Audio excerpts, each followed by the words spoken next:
C2 Wrestling Podcast. The boys are back. The champion, Alec, the honorary Oos. The two challengers, CTD and Snowden. Wrestlepalooza is this Saturday. We will be giving our preview and predictions of the entire card with a few tiebreakers to make sure we finish on different points. I'm excited. It is the debut on ESPN, even though they are trying to make this as hard as possible for us to watch and make us spend as much money as possible. That's a different story for a different day. Before we get into the matches, before we get into the predictions, before we get into the picks and the breakdowns, Alec Snowden, we'll start with the champ. Alec, how you doing today? I'm doing great. It's going to be, like you said, the kickoff for the first pay-per-view on ESPN. So I'm excited to see, how they're going to produce it overall, because I feel like we're going to get a different production regarding just maybe how the show's run, maybe even how it looks, maybe bigger stages.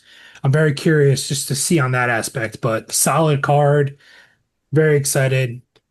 Like you said, different time in regards of the money situation and everything, but yeah, just another time for wrestlers to come together as one. Absolutely. Wrestlepalooza coming up. As for today, I'm fucking hungry. I want to get this moving. I got a DiGiorno I'm going to throw in after this. I'm starving. All right. Wrestlepalooza, though, looking pretty good. Maybe we get another match even added. They did it for Clash in Paris. Maybe we get one more match added. I don't quite think so. I am interested in the first ESPN PLE. So we'll see how it does. Yeah, that Clash in Paris late ad on Friday, the day before, it's like, all right, now you're kind of, or 2 days before, it's like, all right, you're kind of opening up the can of worms. Like, we hadn't gotten something like that in a long time. Normally, it's like, oh, you have a good feeling they're going to make that match official, and it's like they might just do it officially on the SmackDown before, but that was kind of a quick ad, so nothing can be really ruled out with WrestlePalooza. In the state of production, there's one thing I'm hoping this ESPN move brings for us. Let's get moving. Let's get moving. That time in between matches, that shit better not be 20 minutes. I My think it's going to be fear, 25 minutes now. my fear is they're going to have a lot more shit to promote. They're going to Yeah. have to let us know that the WNBA playoffs are going on Hmm. and baseball postseason is about to start and they have the wild card and this boxing match is coming up on ESPN Plus and this and that. I have a fear it might get worse. Yeah, I think it's absolutely going to get worse. We already got so much just, they'll run vignettes, they'll run packages between these matches and whatnot on top of ads. I think they're only going to double down on the ads at the very least. I think it's going to get a little bit worse for sure. Yeah, definitely nervous about that. Yeah, it's has me worried. I did see a report right before we got on that apparently they're saying it's you have to there's more on you have to check if you'll get the ESPN streaming. I don't even know like if this is a new app. I have no idea. I It's so like complicated. they I texted my one group chat and I said WWE and the NBA are on generational runs right now of just fucking their fans over. Well, there's ESPN on cable. They say if you have cable, you have it, but you got to download the ESPN app. But then there's also an ESPN app that's inside of the Disney Plus app. And it's so complicated. I don't quite know how it works yet. We're going to get it figured out by Saturday for WrestlePalooza. But yeah, I hope this so. is a generational run of fucking over the fans. That is for sure. Yeah, they don't give a shit about us right now. No, They fucking even tell us like, "Oh yeah, it used to be more affordable for families. Now we don't give a fuck." It's like, "Oh, fuck the yeah. families. Yeah, that's exactly what we want to hear from a bigwig CEO, CEO, whatever the fuck he was. Thanks. But we'll get into the card because WrestlePalooza 5 matches is quite the stacked card. It's quite the combination that you would kind of expect where you get the big names like John Cena, Brock Lesnar, CM Punk, Cody Rhodes, Rollins. That's going to draw your I don't want to say fair weather, but the generic person, especially John Cena and Brock Lesnar pushed heavy by ESPN. They're the cover of when you turn on ESPN and you see the little ticker, it's John Cena's face and Brock Lesnar's face because they know those are the two most recognizable faces that are on this card. Then you kind of mix it in with some people that you know they want to showcase, and that's why they're on this card. Yes, the Usos, more well known now than they were in the past, but obviously still a very solidified big name tag team. But they want Bronson Reed and Braun Breaker on this card, knowing you're going to get some extra fans in. They want Io Sky and more importantly, Stephanie Vaquer on this card, knowing you're getting the Brock Lesnar crowd, you're getting the John Cena crowd, you're getting the people who are like, oh, what the hell is that? Oh, let me check it out. So I actually really like this mix of a card. I don't see as much discourse about this one as I did see for Clash in Paris. Yeah, I would say I agree with that. There's discourse in its own towards Brock, but that's fine. That's its own little thing. I think the AJ Lee return, it has made people very excited. It may not be the main event. I understand why it's not. We had discussed this on one of our podcasts. Brock Lesnar, John Cena, on paper, that's what's selling the show. That's what you want to be on that little bar in the bottom of the screen is Cena and Brock. I'm looking forward to it. Listen, early 2025 maybe was not the greatest run for WWE, but they still put on stellar shows, man. Their PLEs are still pretty solid. John Cena's heel run was not great. Maybe there were some stinkers in there. Clash in Paris was fantastic. I think playing off the back of that, Wrestlepalooza is going to be great. Yeah, no, I'm excited. I'm excited, like overall for the pay-per-view. The shows beforehand haven't been that great. But like you said, Snowed in the actual shows itself recently, they've been knocking it out of the park. So I think we're, in for a treat again Saturday in regards to this pay-per-view being knocked out of the park. Yes, the Raws and SmackDowns haven't been the greatest and a lot of rinse and repeat stuff going on. But I think the overall show, we're about to have another banger between us.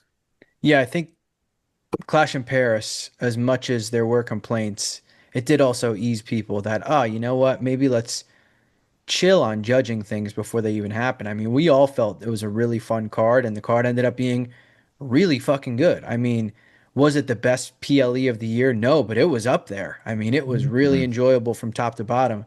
So I think that's kind of settled things. When you look at this card, John Cena, Brock Lesnar, you're going to get a different style match from Cena compared to his last two, but you know Cena wants to go out putting on the most entertaining possible matches.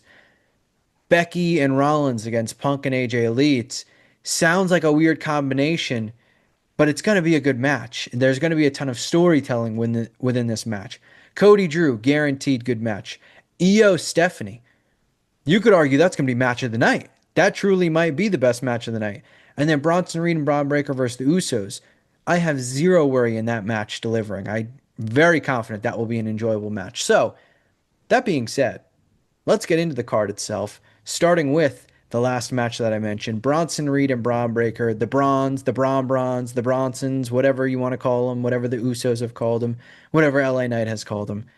They're taking on the Usos, Jimmy and Jay. Quite the turn in story here. We mentioned before Clash in Paris, it felt like we're getting LA Knight versus Punk, possibly. Felt like Jay was kind of wandering into a little bit of what the hell does he do next. Then we got like a hard right turn after another failed attempt at the world title from Jey Uso, and we're seeing him tick a little bit differently. So, the champ, I'll kick it over to you. Do we see the Usos have a little bit of friction and maybe it costs them? Or do we get a finish where Jey Uso ends up picking up the win and it further adds to his new, I don't want to call it delusion, but paranoia, and that he is right and he is making the right decisions? Yeah, I mean, I think this time around, it's tough. I think this match is really tough to pick who I think is going to win. Um, but I'm going to go with my gut and say both the Browns are going to win this match. I think Jay will eventually, I think Jimmy takes the pin here. And I think Jay's inconsistency will cost them the match. Um, in general, like that's, I think I want the Usos to win, but it, I feel like again the Browns can't lose here again. Like they're so strong, but it's like you can't just keep having them losing. So I feel like this is where they gotta win. And that's just my personal bias. Like I feel like they have to win here. And then storyline wise, I could just see, Jay's inconsistency costing them, the match, and then Jimmy ended up taking the pin, which still makes Jay still look strong and is able to carry the storyline after this. Interesting. I do agree. The Bronsons have to win this match. Braun and Bronson, they gotta win. No excuses, no DQs, no countouts. I want a victory for Bronson Reed and Braun Breaker. I feel like it's the most obvious match of the night that Braun and Bronson are going to win. I feel like all the other matches can kind of go either way. Either woman can win the world title. Punk and AJ can win. Becky and Seth and so on. Brock and Cena, who knows? This match, what do you do if the Usos win? What's next for the Usos? What would be next for Braun and Bronson? I can see it going down a few ways. LA Knight gets involved, I think is definitely on the table. He hit a BFT on Monday Night Raw to Jey Uso. I don't know if that's a heel turn for LA Knight. I kind of hope it is. I've been calling for the LA heel turn for a while. I think he's a better heel than he is a face. And when you put him on paper, LA and Jey Uso are of the same caliber with the fandom, but Jey Uso's got that slight level above LA with the babyface fans. So I think turning LA heel can do something special. Braun and Bronson gotta win. I'm locking it in. Braun Breaker, Bronson Reed. I also am picking Braun Breaker and Bronson Reed. My only thing I mentioned, you're kind of pushing the Jey Uso is the leader. When you do something like that, you could have it play out where maybe LA Knight does get involved or maybe Jimmy does get involved, and it seems like it's all going the wrong way. And Jay ends up picking up the win, maybe even cheats a little bit to pick up the win for the Usos. And that's how you further it. That Jay does know best. That Jimmy should be listening to Jay. And LA Knight is wrong. He doesn't know what the hell he's talking about. But at that same time, I go back to what we've mentioned plenty. I have that fear that this is going to be the long build towards the War Games match. And that just, it doesn't interest me for it to last that long.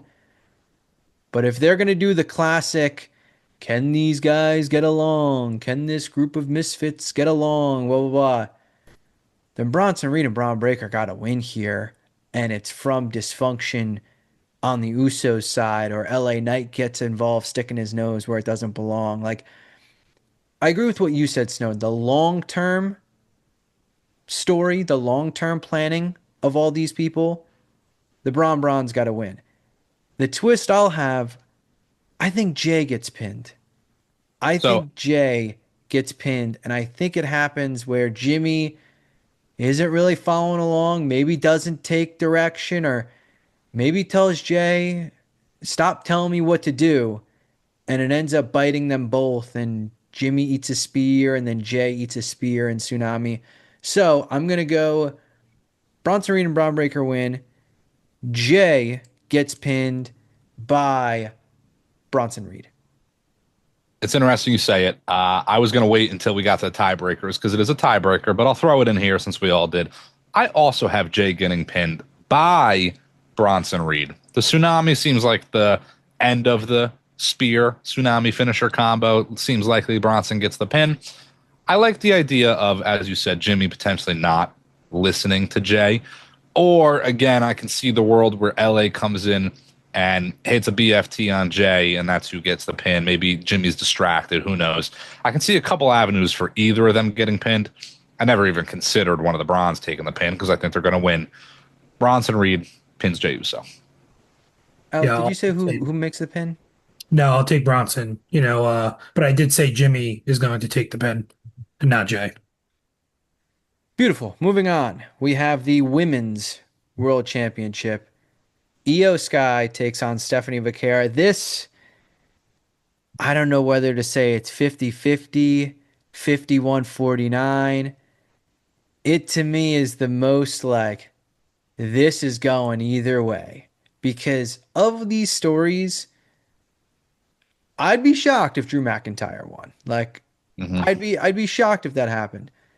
I can see a route with Cena or Brock winning and Rollins and Becky or Punk and AJ. When it comes to Io and Stephanie, and there just feels like there's so much going on in so many different directions, I'm like, straight coin flip. I'll pick Stephanie just because Io has more options outside of the title, but I'd be lying if I said I felt great about that pick. Yeah, I'm surprised with the Stephanie pick. It is it's pretty split, yes. But I'm more like 60-40 on it, where I think the belt goes back around to Io. Maybe it's more of a want than an I think, and don't get me wrong, Stephanie's fantastic. You can put the title on Stephanie and I'm happy. But yeah, to a point, there's more fresh stories with Stephanie being champion. But Stephanie's championship win, her first championship win, although it would be against Io, can be more electric than kind of an impromptu matchup because of an injury. There's no real feud here between her and Io. If you get the belt on Io, you have the obvious Io Asuka title match ready to go. Stephanie can find herself involved in that feud as well, for all we know.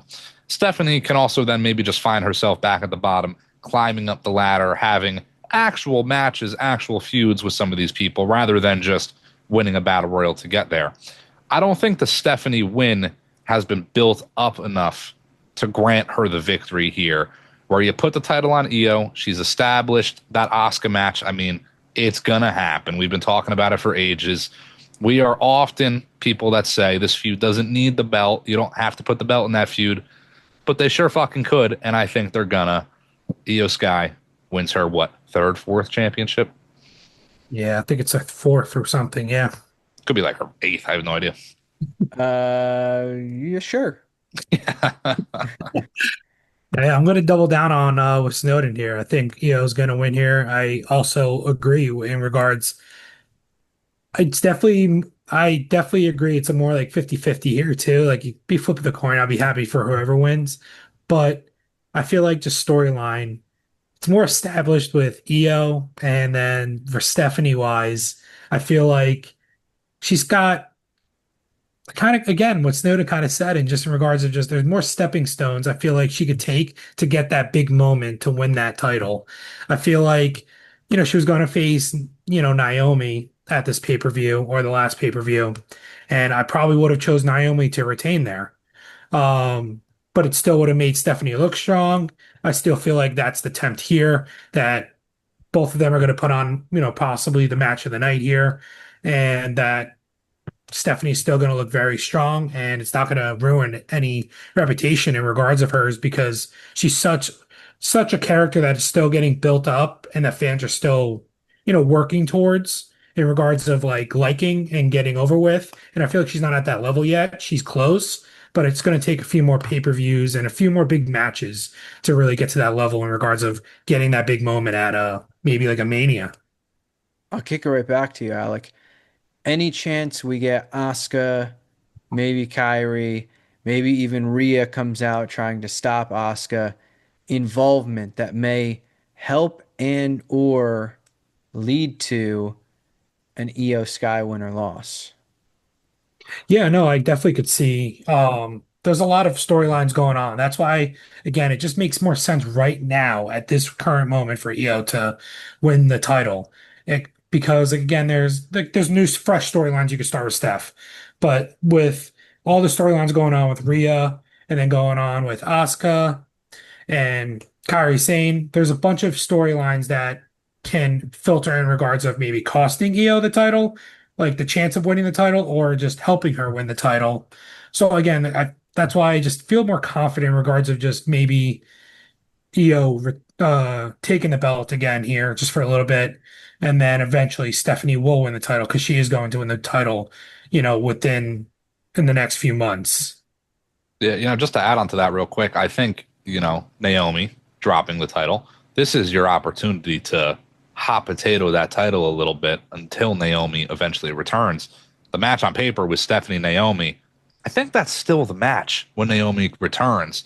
So maybe you do have Stephanie finally win that strap at WrestleMania, holds it for 6, 10 months, whatever, however long the timetable is from then on till Naomi's return.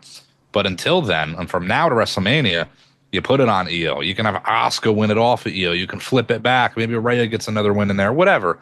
You can put that belt on a few people before Stephanie and or Naomi eventually come back and win it. Yeah. You know, after this match, I was thinking about this. If Stephanie does lose here, it is another like glaring example. I mean, really, win or lose, it's a glaring example of how bad the women need the shakeup as Hmm. well. Because like you look at the SmackDown side, and we are getting the same fucking story again with Nia in the mix with Tiffany and Jade. It's like it has been that mix for a bit. It's like, all right, the Bailey Lyra story is definitely freshened up, and they kind of left it for a few weeks, so now it feels kind of newish again. The Asuka Io story has plenty to go, even with Rhea in the mix and Kyrie saying that has plenty to go. Outside of those stories, like it feels like people are begging for an actual story. Of course, excluding Becky and AJ Lee. That to me is like you may as well act like they're not even a part of this mix right now. My issue for Stephanie is if she loses here, who does she even face and what does she even do besides getting involved in that story of all of those people of Io, Asuka, Kyrie Sane, Rhea, where it just becomes an even more mosh posh of women. Well, we also got to consider, and NXT on Tuesday might have changed my thought towards this, but there is a War Games coming up, and I don't know if we're going to get main roster versus NXT, if we're going to get men's and women's matches. Who knows at this point? But I can see Stephanie still being involved with Asuka, Io, Kyrie, Rhea, all that for the War Games match. We are still really just building towards Survivor Series. Yeah. Yeah, I can very well see everyone on Stephanie's team doing her move at the same exact time Hmm. against a different Yeah. person. So we move on to the WWE Championship. Cody Rhodes takes on Drew McIntyre. Cody Rhodes finally back. So long gone that you could make the argument vacant is the current champion. He's back from filming. I'm not sure if he's fully wrapped up, but he is back in the mix weekly. Him versus Drew. It's a match for a while. We've kind of expected this, even dating back to Cody's first title run. We felt we would get Cody Drew, and now we get it here, almost a little bit different than we expected. It really wasn't until we got Triple H essentially saying like Cody's back at Wrestlepalooza, 100%. It's like, oh well, we know Cody's coming back. Then he Mhm. got written off. It felt like if he never said anything, it would have been a little bit more of a surprise. Like, oh wow, they are going to do the match right away. I could have very well believed he'd be gone for 1 or 2 more weeks. They'd be riding the high of AJ Lee's return and Brock Lesnar's return match, and Cody is not needed. But no, we get Cody here. We get him in a stacked card. We get him in a stacked match. Him versus Drew. The match itself, I mean, obviously I'm picking Cody. For me, it's not a matter of does Cody walk out with the championship. For me, it's like, does he actually pin Drew McIntyre? Or does Drew get disqualified? Or something happens where we get some funky finish that kind of prolongs the story. If the pick is who walks out as champion, which essentially is what we do, Cody Rhodes is the pick. Yeah, I mean, you got to lock it in. Cody Rhodes is the pick. He's walking out as champion, whether it's DQ, count out, maybe an RKO somewhere along the lines too, or Andy Orton might get involved. Uh, Not that Cody Rhodes needs enhancement, but Drew McIntyre might be the greatest enhancement talent the wrestling business has ever seen at this rate. This guy has been on top of his game. He's gotten a short title run in at WrestleMania 40. He had the COVID title run. I get it, but he hasn't really gotten that ball quite to say, and it feels like he's getting cucked yet again. In all honesty, if you wanted to do something bold here, you put the title on Drew. But we've been over this. It's tough to have Cody lose after winning the belt in the fashion he did at SummerSlam. You would need Cody to get close to murder to lose that belt. Drew McIntyre, Randy Orton again gets involved. Do you pull the trigger here? Is this where Randy Orton turns heel? Does he come out and RKO Cody? Maybe that's the DQ, or hell, maybe Drew picks up the win there. I guess there is an avenue where it can go to Drew, but I'm like 95-5 Cody Rhodes on this one. It's a very slim chance that it does fall out that way. Cody Rhodes walks out WWE champion. Yeah, this is I mean, I think it's obvious that Cody's gonna walk away with the belt, but as a fan, I want Drew to walk out with that belt so bad. Mhm. And I love Cody, but like we all can agree, we've talked about it on several episodes for several months. Like Drew is well deserved for a title run, a long title run to be, my opinion. He deserves, he's been carrying this company for quite some time in many matches, many feuds, and just constantly keeps losing. And it sucks that I think he's going to lose here. And I really like, but deep down as a wrestling fan, I really want to see him walk away with the title. And I think this could be a surprise of the night in regards of a possible outcome in regards of maybe Drew walking away with the belt. But again, like, what is the outcome with Cody after that? Again, if Cody didn't have the match that he did at SummerSlam, my answer would be Drew. And I 100% would have been confident on the answer. And if it was just like a solid four-star match with Cody, Cena, and they didn't have the type of match they did at SummerSlam, I would confidently come on this episode tonight and say Drew would be walking away with the belt. But due to that match, it definitely changes a lot. And Cody would need to get put through a lot. Maybe it sets up a triple threat. And then that's a way to get a title maybe on Randy and Drew. And then eventually Cody can earn his way back up to get that title throughout a couple months, but at least have one of the titles on one of them because they both deserve it. Randy Orton and both Drew McIntyre both deserve one last title run. Maybe not last for Drew, but last for Orton. Yeah, I think the overall game plan, I got to say real quick, is just for Cody to go into Mania as champion. Now, I'm not opposed to them hot potatoing this title around either a little bit between these three guys and who knows who else. But Drew McIntyre, again, man, he's been so close so many times. He's always at the top of the card. That ball, they go to give it to him, but I guess he's kind of like Caleb Johnson on the Pittsburgh Steelers, just quite can't grab it, if you know what I'm saying.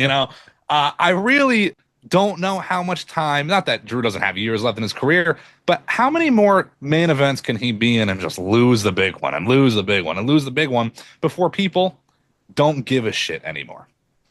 Yeah, I mean, you can make that argument with LA Knight as well. Like, it's how many times can someone get so close and not win? The fans at some point you would assume are going to stop buying into, stop caring about it. One thing, Alec, I'm glad you mentioned the SummerSlam match because I was thinking about, like, what if Drew did win? What are the odds Drew wins? Whatever.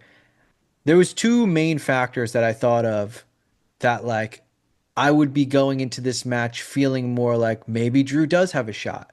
One of them was if we didn't have that crazy match at SummerSlam, Yep. where it's like, okay, now you can't follow that up with him just losing.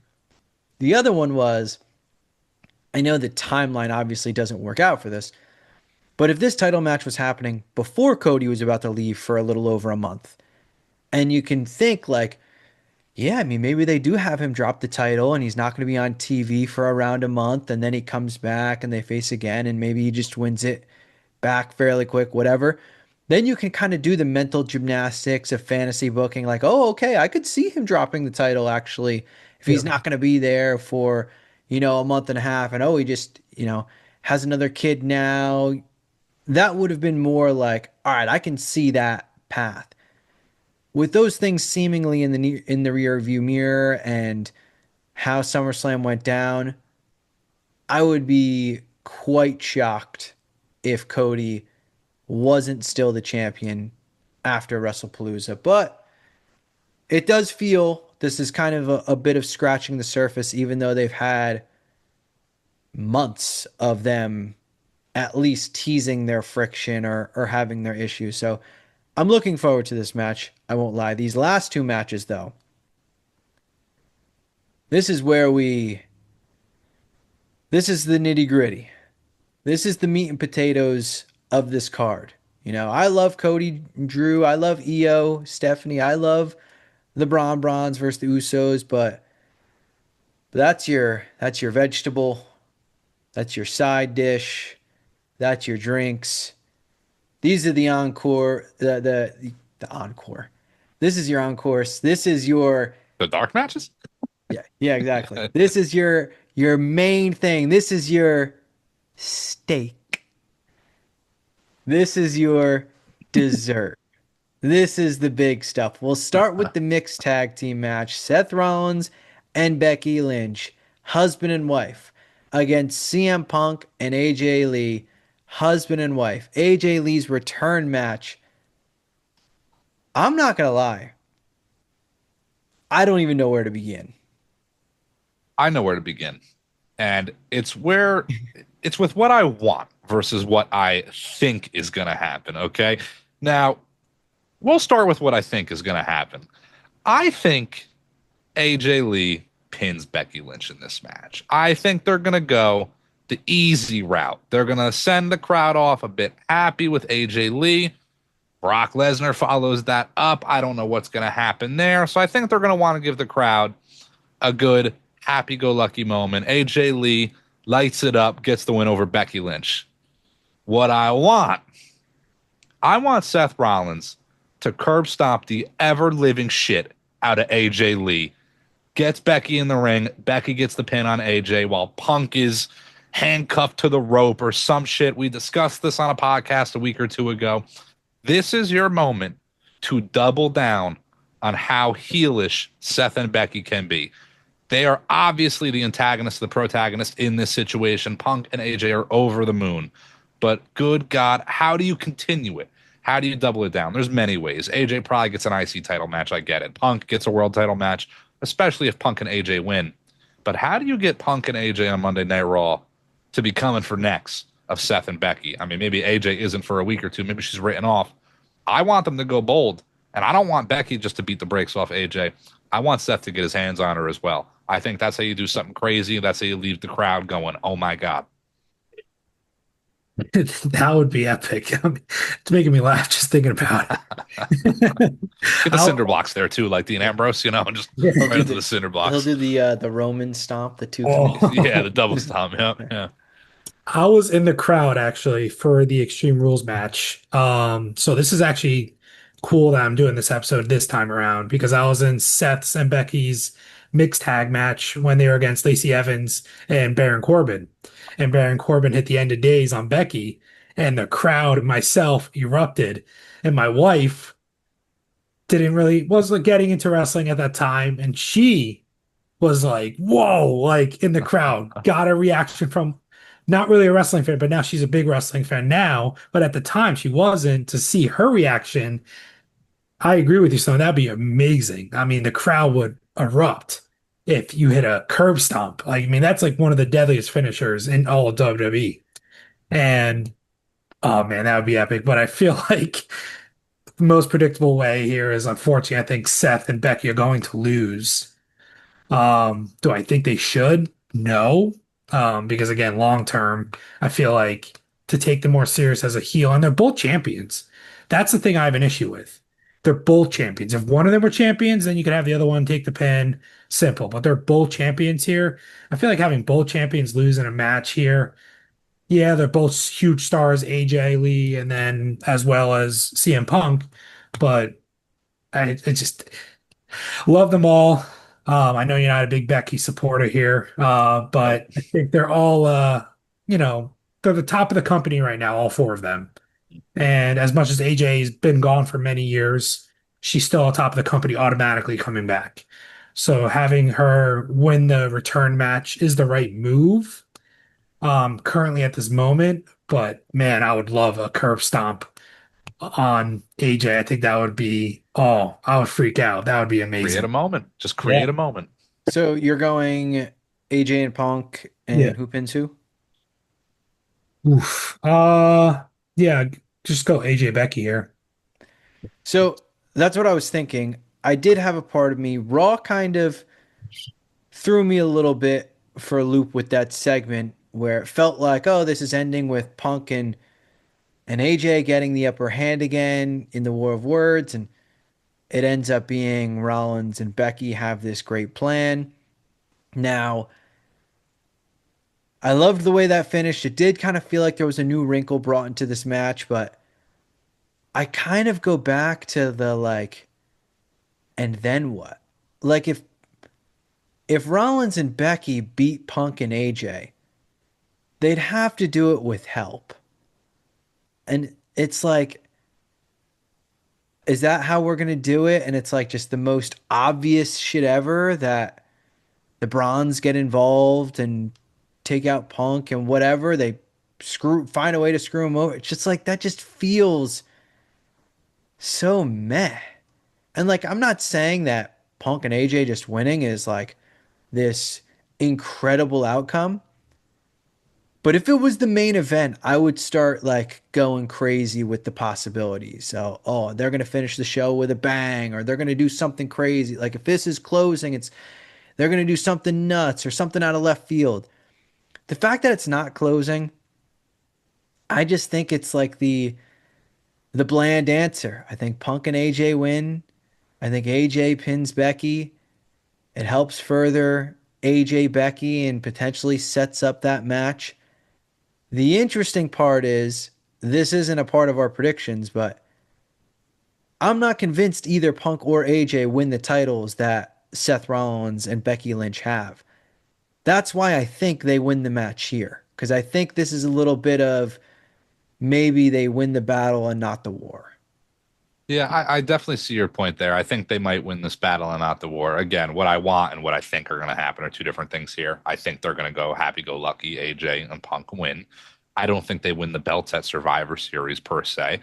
Uh, Back to you mentioned the Monday Night Raw segment. I think the whole kind of story for Rollins and Becky has been a little bit of like, I'm better than you, or we're better than you, we're smarter than you, and that's exactly what they did on Monday. The little tension between Becky and Seth turned out to just be, to rope them in so Becky can go hit the manhandle slam on AJ. And I think it's going to be a little bit more of that at WrestlePalooza. I think it's going to be like, we outsmarted you. And not that I think, but again, what I want is that I want them to kind of run that route of we're smarter than you, we outthought you. Maybe Punk isn't handcuffed, but like you said, Braun and Braun come out and are holding Punk back during the curb stomp to AJ Yeah. Lee. I don't need some major interference. I don't need them to come in and tsunami Punk or something. Tsunami on AJ would be kind of crazy though too. But again, I want a moment here. I want them to give me more to invest in. Punk and AJ, exactly like you said, they win here. I don't think they're winning the belts. So it doesn't really do much for me long term.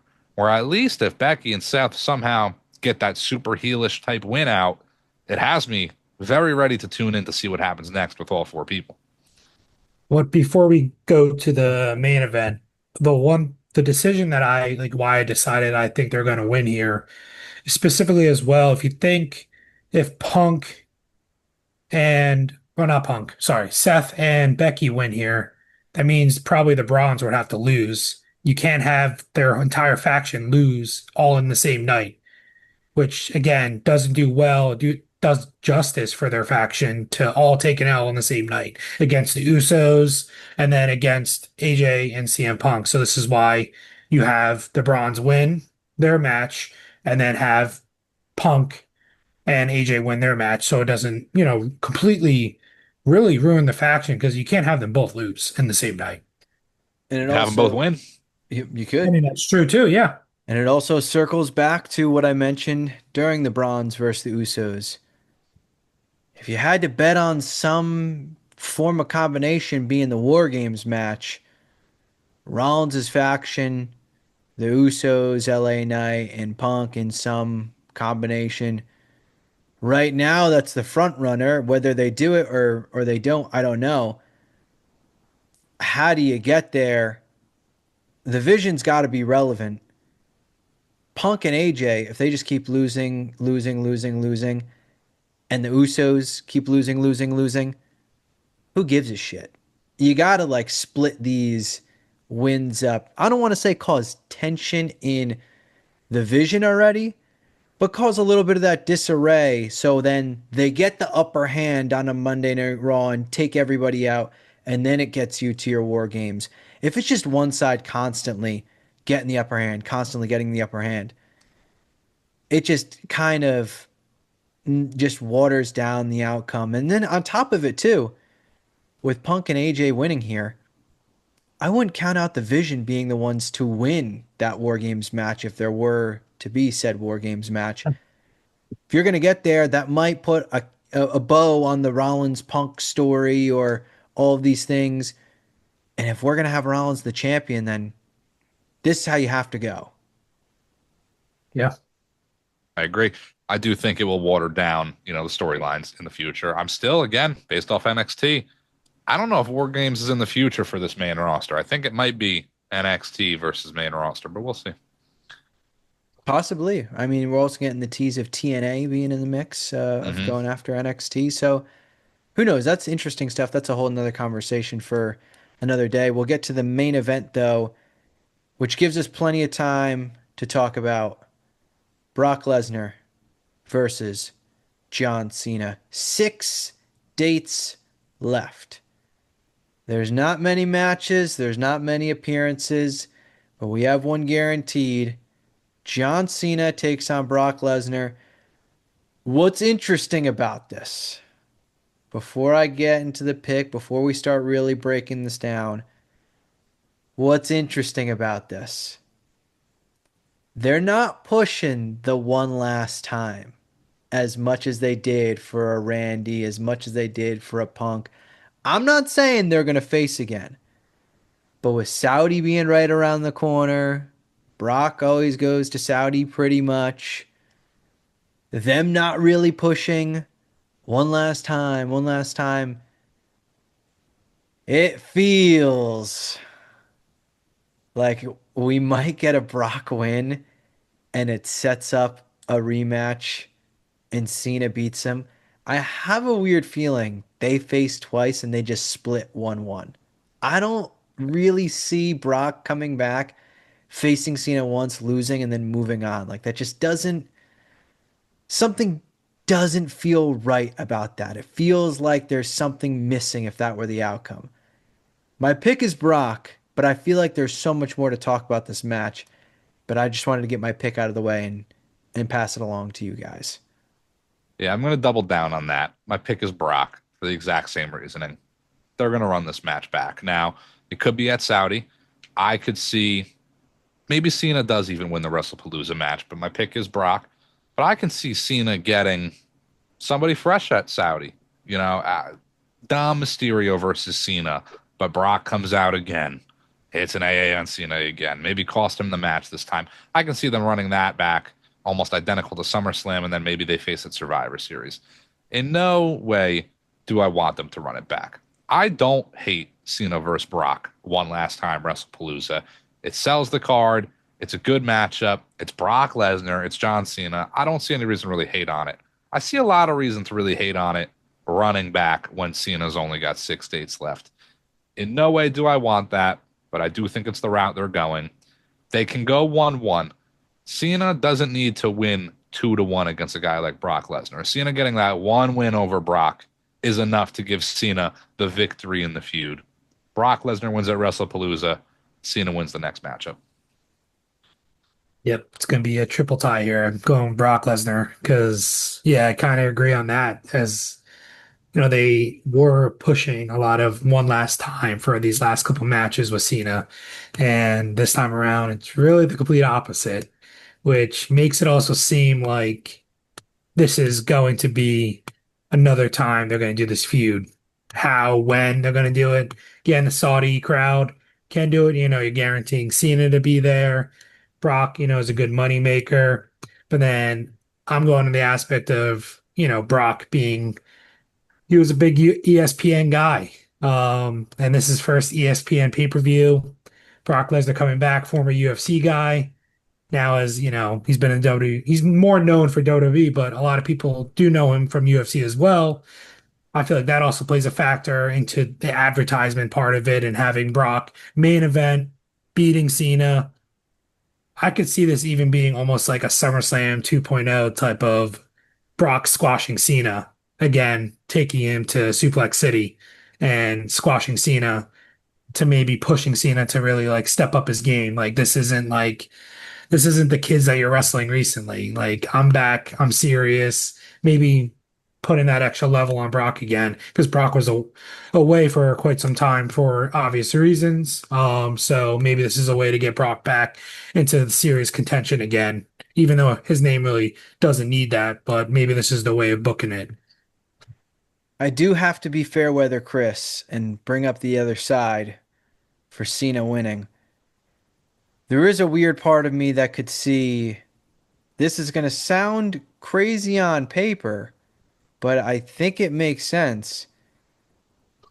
It wouldn't shock me if Cena won with the help of R-Truth in some way. Whether Brock ref is down and Brock goes to grab a chair No. and R-Truth grabs it on the other end and it's that stop and Brock turns around and gets AA'd 2, 3 times and it ends there. Like just the random insertion of R-Truth and the last few weeks of him talking a bunch about Cena and us not really getting proper closure on their story.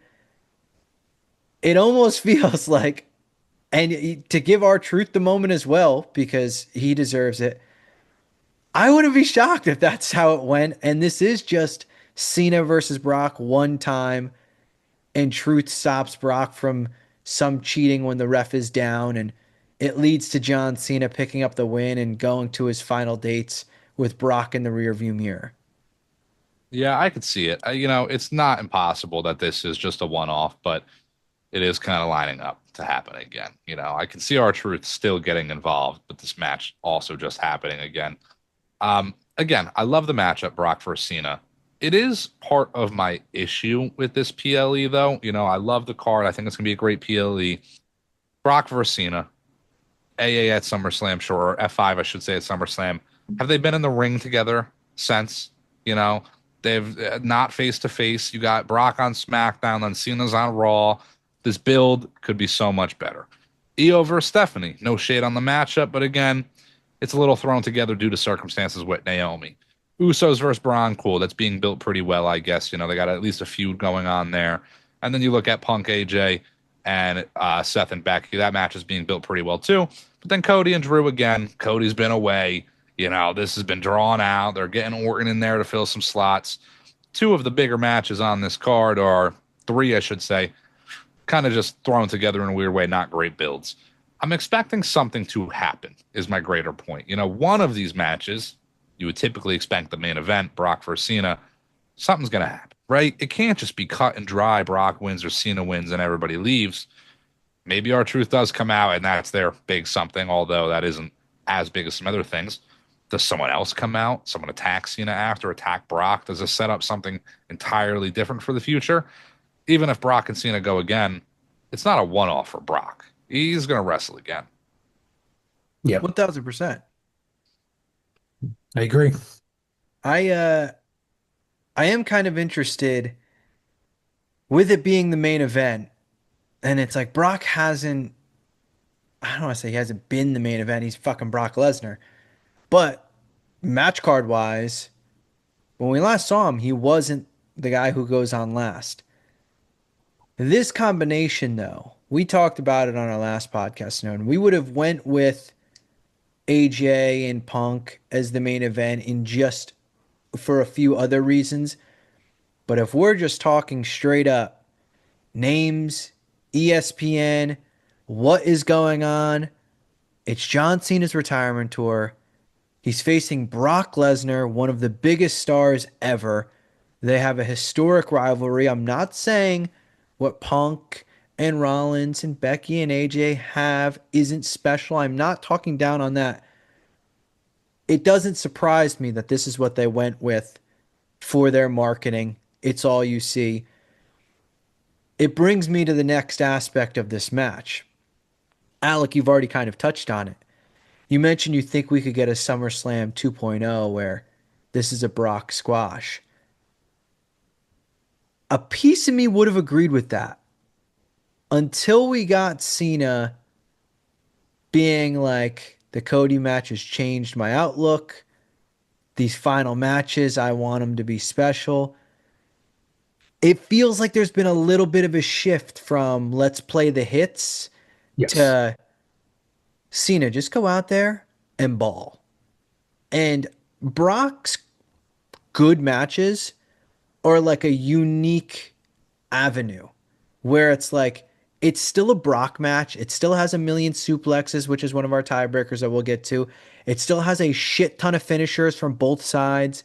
Sometimes it is like full pedal to the metal. Did I say that right? Pedal to the metal. Yeah, you're Yeah. right. Mhm. Right away, 100 miles an hour. Sometimes it's this match is slow, methodical, beat down by Brock. I feel like this match needs a stipulation to get the happy medium of Cena wants to have this banger. Cena Brock's got to deliver. It's the main event. I could see that SummerSlam repeat happening, but to me, it's like, oh, you're just setting up for the next match where this is your big night, your big debut on ESPN. I hope tomorrow on SmackDown we get a Cena promo and he says, "Fuck this. This is fucking no holds barred. We got bad blood between us. We're settling this." And I want to see the fucking chain. I want to see the turnbuckle get taken off. Play the hits of that Extreme Rules match that they had when Brock came back the first time. Like, that's what I want to see. And I want to see it now. I don't want to see it at Saudi. I don't want to see this be the filler to get us there. Yeah, that's what I do think the match could use a stipulation, but I think it's match number 2 that will get the stipulation. Might not even be Extreme Rules. Hell, it could be hell in a cell in Saudi for all I know. There is some bad blood between these two guys. Suplex City, though, Brock could bring Cena to there, even if Cena gets the win. So it does lead us into our tiebreaker for the match. How many suplexes does Brock Lesnar hit on John Cena now? Before we do this, I figure we can all throw a number up with our hands at the same Okay. time Do to we want make to our close our choice. eyes? Okay, sure. Everyone We'll close our your eyes. But now hold on too. I do got to ask. Are we getting the point for hitting the number exactly? Is it closest person to the number without going over? How are we running it? Do we? Well, if none of us get it, whoever's the closest, Yeah. get, If Closest closest, without going over. But if unless someone's somebody nails it, they get the only point. yep. correct. Okay. All right. And Eyes closed. hold on. Yeah. Say someone has the same amount of points, it's split points. If Okay. we we if we both choose 50 and it's 50, we're getting half a point. Okay. All right. All Yeah. right. All right. Or if all three of us, you're only getting half a point. All All right. right, ready? Eyes closed. Eyes closed. Ready? All On right. 3. 1, 2, 3. Oh, okay. Oh, All right. can you see my hands? I've got 8. You got 8. Alex got 7. I got 5. So Okay. we all I like got that. a We're all different different. number. We all got a different Okay. number. That's good. Now, I do want to add something in here, too, because one of our tiebreakers is who pins who in the mixed tag match. That kind of negates a point, though, because it's only going to be a woman pinning a woman. Do we run the same tiebreaker, but for how many AAs John Cena hits? I'm down if y'all down.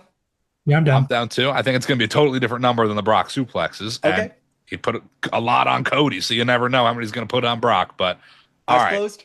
Eyes closed. On 3. 1, 2, 3. All right, all right. We both ran 5. Oh, damn. Alex got 4. All right. Okay. I ran Okay. 5 on both. I ran 5 on both. I was gonna run 4 on that, but okay, okay. All right. All right, So I like it. I like that. I like that little addition. What will be hilarious is they'll decide, hey, every match that we've hit a fuck ton of suplexes and a fuck ton of finishers. This one, let's just pull every move out of the bag. We'll hit ankle slams, you name it, and we'll do one finisher, and that'll end it. Brock's It's like, gonna oh, hit yeah. 55 back body drops, and Cena's Yeah. gonna win by STF. You know? Yeah. Brock's gonna all of a sudden start doing body slams, and it's like, oh, another power slam, another pump handle slam from Brock with a instead. power bomb tonight. Yeah. So Alec, you went 4, right? And then Stone and I went 5. Yeah. Okay. Our final tiebreaker before we head out of here. It's what opens the show. And I feel we might be different here Because I had an answer and then I changed my answer. And I'm wondering if you guys are also between two and if you have the same ones or whatever. I'll I have say mine first because I'm a man of honor. I'm locked in. I got mine. Continue though. I think Cody Rhodes versus Drew McIntyre for the WWE title is the opening match. I agree. Cody Rhodes versus Drew McIntyre. I was locked in on that from the beginning. Mixed tag, Brock Lesnar, Cena. That's the co-main event. You're going with that as well, Alec? Yeah, because I was going. That was my. I thought it was going to be different there because it's in the So, mixed tag match. so Cody I Rhodes in the middle of the show just doesn't That's like. what. Yeah, it just doesn't make sense. I actually was between this and the Usos, Braun Breaker, Bronson Reed. Mhm. That Okay. was the two that I thought. I thought for sure they're running dual main event, mixed tag, and then Brock Cena. Mhm. Especially based off of how Paris went, where it's like, okay, they're, how they Co-main schedule events. this. They're talking about, oh, the biggest matches, whatever. Cody being in the middle, it just feels weird, especially he just came back and it's like I feel like he needs that instant first match of the night, they go crazy, and then this isn't a part of the tiebreakers, but I would lay it out. Cody, the bronze Usos tag, the women's world title, the mixed tag, Cena Brock as the final match. I think that's how, in my head, it makes the most sense knowing that they have Brock Cena main eventing. Yeah, I agree. It's the best counter to that main event or co-main event, if you want to put it that way. I just don't see it going on second, and I don't see it going on third. It's got to go on first. Yeah, Cody's the the quarterback and the number one guy. So this is again going back, not even just non-wrestling, but this is the first ESPN pay-per-view. He's, a guy that they use for advertisement for the pay-per-view in general, even before the match was even announced. Anytime they promote ESPN and WWE pay-per-views, Cody's one of the first guys they show on the promotional package. So it only makes sense to put him on as the first match to really kick off the ESPN pay-per-views. So that's still my way of thinking around it, not even just as a wrestling fan.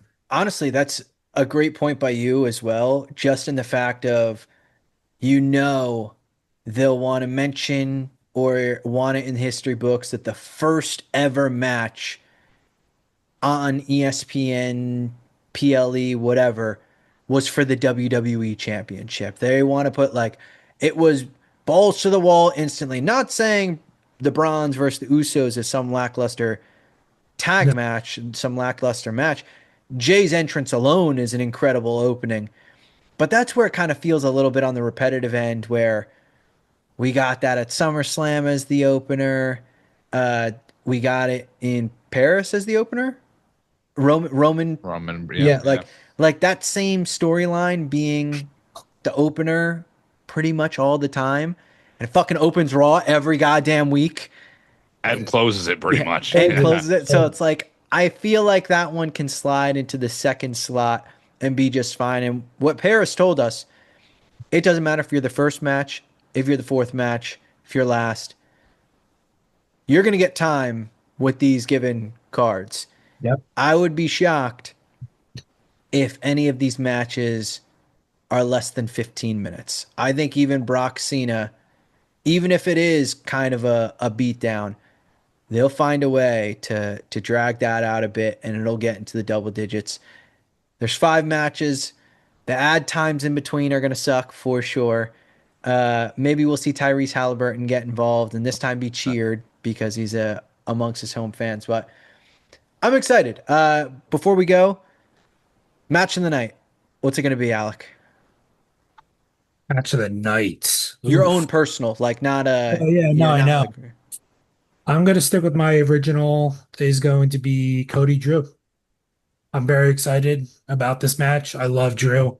Um, I think they could steal the show and opening up the show is going to do that. And I think Drew, he's a great wrestler. His moves are great. His moveset's great. His character is great. And then you throw Cody in there, but now you throw the championship in there. It's setting up for a 5-star classic for me. I'm a little different on this. It could be any match, realistically. They're all great matches, but I'm actually going to go with Cena Brock. I think there's part of the fandom that will never give the match the credit it may deserve because Brock Lesnar is involved. But Cena, man, I mean, Cena Logan, that's the top three matches of the year, like Cena Cody at SummerSlam, one of the best matches of the year of Cena's career, potentially. I think they're in that same realm of Cena's going to show out. I really do think so. And first comeback match for Brock in a matter of time. I think Brock's going to turn some heads as well. I think that's going to be match of the night. You to go off both you guys, Alec. People forget, man. Cody's first title run. People may have complained a bit about the stories. Every fucking title match was a hit. I Banger. mean, he did not miss. If we're getting back to that, besides obviously the last match against Cena, if we're getting back to that, this match is going to be fantastic. Brock Cena, completely agree. Cena's not going to have a bad match in his final stretch. He is going any way he can. And also, like, Brock is one of the fucking best to ever do it. His selling is Best ever do it. quite possibly one of the best sellers and most underappreciated sellers for a guy his size and what he does. But I'll stick to what I said earlier in the podcast. Io Stephanie, we've mentioned it here. Io is one of the best wrestlers in the world out of anybody. Oh yeah. And Stephanie ain't no slouch. Stephanie's obviously fantastic. This to me, I could see this being like 20 to 22 minutes where we get a bunch of near falls and it's like elevates the championship as well, where it's a vacant title, but my God, it is taking everything for one of them to get the win. Like this is a next level match. I'm talking they've both kicked out of finishers, the close calls, maybe an interference, you name it. To me, that might be my personal. I think that's going to end up being the best match of the night. But I'm excited. I am not excited trying to figure out how to fucking watch this show. It won't be easy. They don't make anything easy. It won't be cheap. They don't make anything cheap. It's But basically $100 PLE because you got to have Netflix to keep up yeah, with the build. You got to have ESPN. You got to have this and that. It's not cheap anymore. but I'm excited for it. Join us live Saturday. I should have mentioned that at the very beginning, but I'm mentioning it here. We'll be live reacting. Find out if Alec retains once again, gets his second title defense as some dog outside goes crazy. Or do we get Ann New for the first time? Do we get one of the members of C2 Wrestling holding our C2 championship? Tune in, hang out, chat wrestling, enjoy the show. Alec, our honorary Oos, Snowden, CTD, Tommy Boy, Richie. We'll catch you guys next time.